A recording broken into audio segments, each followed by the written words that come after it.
মুক্ত হোৱাৰ সপোন দেখি পশু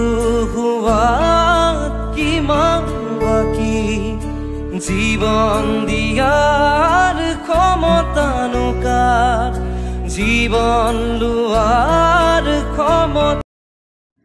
অসমৰ জনপ্ৰিয় অভিনেতা মুনীন্দ্ৰ দাস আৰু আমাৰ মাজত নাই খাপলাংকা গোষ্ঠীৰ এজন ভাল এটা ৰোল পদত আছিল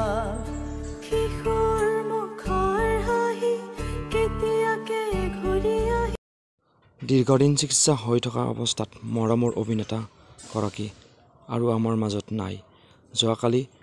মেডিকেল কলেজৰ গুৱাহাটীত শেষ নিশ্বাস ত্যাগ কৰে অভিনেতাগৰাকীয়ে বহুত বিহু মঞ্চৰ মানুহক হাঁহি বিৰিণিছিল আৰু বহুতো অভিনয় কৰিছিল বহুতে ভাল পাইছিল বহুতে মৰম দিছিল আৰু মৰমৰ যোগেৰে নকৈ পপুলাৰ হৈছিল আৰু বহুত ৰাইজৰ মাজত এজন ভাল পদ পাইছিল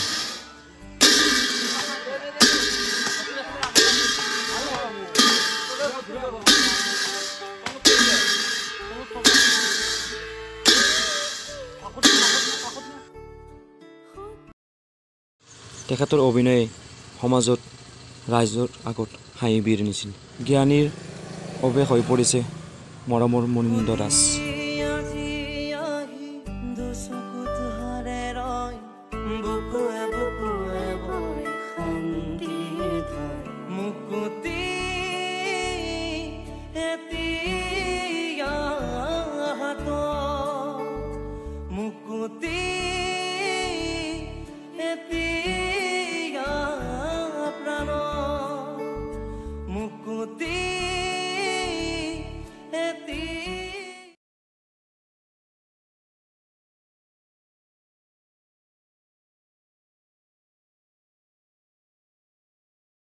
মুকুতি